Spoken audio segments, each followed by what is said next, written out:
हाय viewers मु आपन आउ थे मोर यूट्यूब चैनल को स्वागत करुच्ची।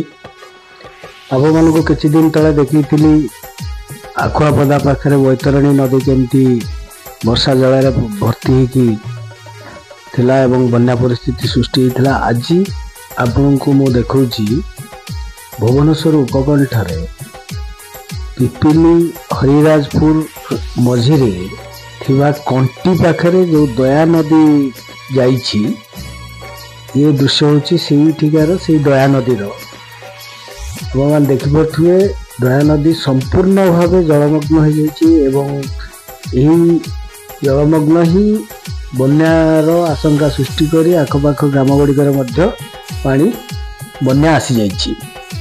देखंतु केते प्रखर स्रोत चली एवं संपूर्ण नदी विपद संकुल पाखापाखि अवस्था गति करुछि एवं आखपाख प्राय समस्त एरिया रे जल हो जाइछि। ग्रामर लोक बहुत अवस्था अछंती खराब अवस्था गति करछंती।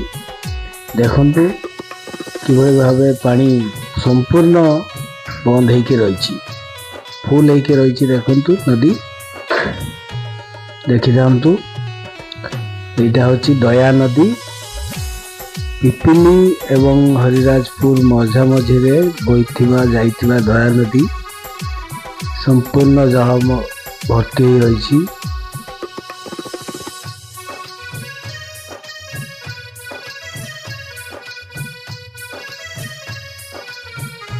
देखिपे एटा भुवनेश्वर उपकंठर चित्र पाखापाखि ग्राम गुड़िक मध्य जलमग्न हो जाइछि।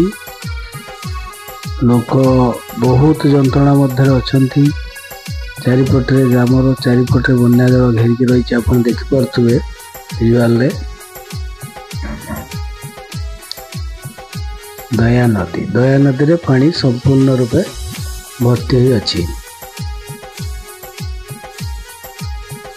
इटा ब्रिज ऊपर आगे ये चित्र आपको देखा जाउछि। एटा ब्रिज रो अपर पार्श्व थिबा दृश्य देखंतु एवं प्राय बहुत लोक आगे पटे ब्रिज ऊपर जमा ही बन्या जलर दृश्य देखुचंती। आपको चेष्टा करुच्ची मोर चैनल माध्यम दृश्य देखापी। यहाँ हूँ दया नदी उपर जाइथिबा ब्रिज। ये ब्रिज आज्ञा आपंकर जटणी आउ पिपिली की संजोग करथुवा ब्रिज सब बड़े व्यस्तबहुल ब्रिज है। जटणी एवं पिपिली की संजोग करथुवा ब्रिज।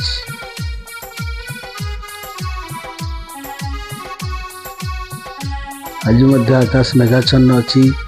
गतकाली मध्य प्रबल वर्षा होता तेणु जल दया नदी रे जल कमिबार कौन प्रश्न उठुनी। जल स्तर बढ़ी चली किंतु कमिबार प्रश्न उठुना। आगामी दिन में कमिबार संभावना बहुत कम कहीं देखिपे आकाश रे जो भाई मेघाच्छन्न अच्छी पुणी वर्षार संभावना अच्छी। आज अवश्य गोटे दिन